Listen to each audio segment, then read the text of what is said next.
On what would have been a celebration of our 50th anniversary, a seemingly normal dinner turned into a life-or-death ordeal. A brave waitress's urgent command to kneel led to a surprising act of heroism and a heartfelt message from my late husband. Get a cup of coffee and settle down, because this story is inspiring from start to finish. Don't forget to like and subscribe for more inspiring stories. My name is Clara, and I'm a 78-year-old grandmother. Today would have been my 50th wedding anniversary with my late husband, Brian. We had a tradition of dining at a nice restaurant to celebrate, and I still do it to honor his memory. The restaurant was bustling. I felt a bit overwhelmed as I navigated my way to the table. The noise, the people, and the busy wait staff made it hard for me to find my way. My heart pounded, both from the effort and the emotions this day always brings. As I entered the restaurant, the familiar smell of delicious food greeted me. The soft clinking of cutlery and the hum of conversations filled the air. The lighting was dim and warm, just as Brian and I always liked it. I finally made it to my table, my favorite one by the window. I sat down and took a deep breath. The chair felt cold and unfamiliar without Brian sitting across from me. I could almost see him there, smiling at me, his eyes crinkling at the corners. "Happy anniversary, love," I whispered to myself. I glanced around, watching couples and families enjoying their meals. It reminded me of all the anniversaries Brian and I had celebrated here. We would hold hands across the table, laugh about old memories, and make new ones. Those were the best days of my life. My excitement for the meal started to build. I picked up the menu and scanned it, though I already knew what I wanted. The special of the day was always our choice. Brian would joke, "Why change a good thing?" The waitress, a young woman with a kind smile, came over. "Oh, Mom, are you ready to order?" "Yes, I'll have the special, please," I replied, smiling back at her. She nodded and left to place my order.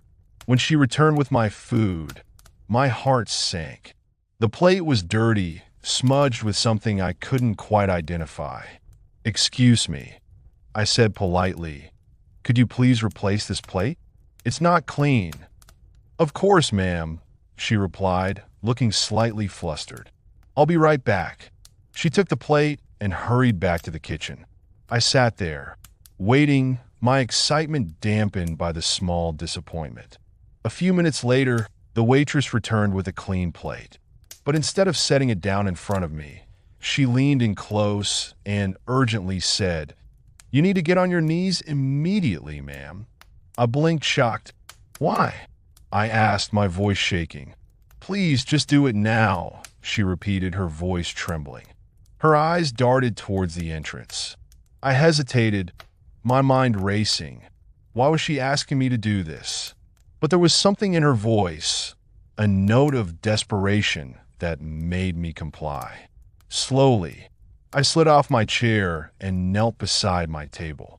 As I knelt there, humiliation and confusion washed over me. Tears pricked my eyes. I glanced up at the waitress, hoping for an explanation. She quickly knelt beside me and whispered, "I'm so sorry, ma'am. There's a man with a gun. Stay down and follow my lead."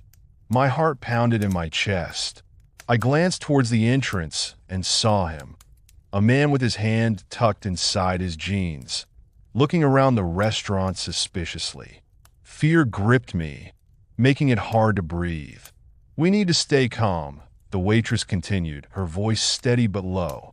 "He threatened to shoot if anyone moved. I needed to get you down without alerting him." I nodded, tears streaming down my face.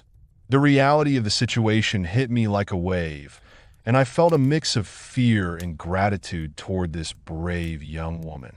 Just then, a loud crash came from the kitchen. Pots and pans clattered to the floor, and shouts erupted. The man near the entrance turned his attention toward the noise, his eyes narrowing. "This is our chance," the waitress whispered. She grabbed my hand, her grip firm but reassuring. "Stay low," she instructed. We began to crawl, moving as quickly and quietly as possible. The floor was cold and hard beneath my knees, but I focused on the waitress, trusting her completely. My heart was pounding so loudly, I was sure everyone could hear it. We made our way to a small door marked storage. The waitress opened it, and we slipped inside. She locked the door behind us, her hands shaking. "We should be safe in here," she said, leaning against the door to catch her breath. "Just stay quiet." I nodded, my breathing ragged from the fear and exertion. The small room was cramped, filled with shelves of supplies. The waitress sat down beside me, her face pale but determined. "Thank you," I whispered, tears streaming down my face. The waitress gave me a small smile. "My name is Emily. I'm sorry I had to scare you like that, but I couldn't think of any other way to keep you safe." "You did the right thing," I replied, my voice trembling. "You saved my life." Emily looked down, her eyes glistening. "My brother is a cop. He taught me what to do in situations like this. And you remind me of my grandma. I couldn't let anything happen to you." I was touched by her words. "Thank you, Emily. You were very brave." Emily reached into her apron's pocket and pulled out a small, beautifully carved wooden box. "I almost forgot," she said. "Your husband left this with the manager for you. I was supposed to give it to you today." My hands trembled as I took the box from her. It was exquisite, with delicate carvings that looked like they were made with love. I opened it slowly, revealing a letter and 2 walnut shells inside. Tears welled up in my eyes as I recognized the handwriting on the letter. It was from Brian. With a trembling voice, I began to read aloud. "My dearest Clara, today marks our 50th wedding anniversary, and although I am not there with you in person, I am always with you in spirit. This little box holds a part of our love story that started all those years ago. Do you remember the first time we met? You gave me a walnut as a token of our first encounter. I have kept these shells with me ever since, as a reminder of that beautiful day and the countless wonderful moments we've shared. My love for you has only grown stronger with each passing year. You have been my strength, my joy, and my everything. I hope you continue this tradition and feel my love surrounding you today and always. Forever yours, Brian." As I finished reading, tears streamed down my face. I held the walnut shells in my hand, their smooth surfaces bringing back a flood of memories. Brian had always been sentimental, and this gesture was so like him. Emily gently placed a hand on my shoulder. "He loved you so much," she said softly. Just then, we heard a knock on the door. "Police, open up," a voice called. Emily quickly unlocked the door, and a group of officers entered, their faces stern but calm. "Are you all right, ma'am?" one of them asked gently. I nodded, still overwhelmed by the emotions from the letter and the terrifying experience. "Yes, I'm all right now." The officers led us out of the storage room. I saw the man being handcuffed and escorted out of the restaurant. No shots had been fired, and everyone was safe. The restaurant slowly returned to normal, though the atmosphere was still tense.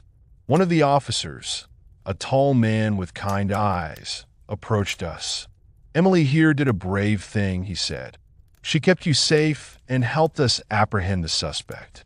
I turned to Emily, my eyes filled with gratitude. "Thank you for saving my life," I said, my voice trembling. She smiled, though her eyes were still filled with concern. "I just did what I had to do. I'm glad you're okay."